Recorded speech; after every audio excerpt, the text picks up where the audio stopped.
এক সময় নদীর ধারের ছোট্ট গ্রামে থাকতো এক ছেলে, রাহিম। বাবা মারা গেছে, মা অসুস্থ, সংসার চলে খুব কষ্টে।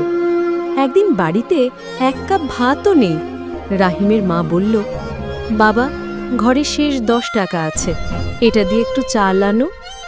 রাহিম দৌড়ে বাজারে গেল, কিন্তু বাজারে পৌঁছে দেখল এক বৃদ্ধ মানুষ রাস্তার পাশে বসে কাঁদছে।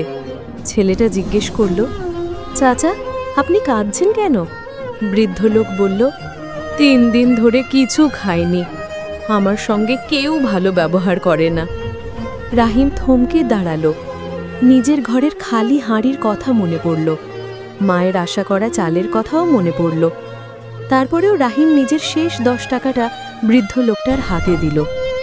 বৃদ্ধ বিস্মিত হয়ে বলল, বাবা, তুমি কি জানো এই টাকাটা তোমার জন্য কত বড় পরীক্ষা ছিল?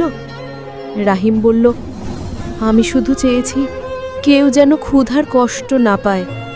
বৃদ্ধ হাসল, তারপর বলল, যা দাও, আল্লাহ তার চেয়েও বেশি ফেরত দেন।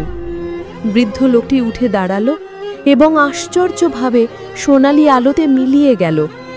রাহিম ভয় পেলেও বুঝল এটা কোনো সাধারণ মানুষ ছিল না। বাড়ি ফিরে রাহিম দেখল ছোট্ট ঘরের সামনে দাঁড়িয়ে আছে গ্রামের বড় ব্যবসায়ী সাহেব। তিনি বললেন, বাবা, শুনেছি তুমি আমার বাবাকে, অর্থাৎ ওই বৃদ্ধ ভিক্ষুককে সাহায্য করেছ। তোমার মতো মানবিক ছেলে কম দেখি।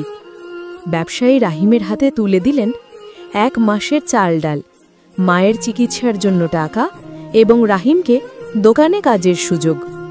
রাহিম বিস্মিত হয়ে কেঁদে ফেলল। মা বলল, বাবা, আল্লাহ কখনো কাউকে অভাবের মধ্যে রাখেন না যদি সে মানুষকে সাহায্য করে। গল্পের শিক্ষা, মানুষের পাশে দাঁড়ানো কখনো ব্যর্থ যায় না। ছোট উপকার থেকেও বড় বরকত আসে। দয়া করলে দয়া ফিরে আসে। আল্লাহর রহমত কোনোদিন দেরি করে না। এরকম ভিডিও আরও পেতে সাবস্ক্রাইব করো মেহেদি কার্টুন স্টুডিও।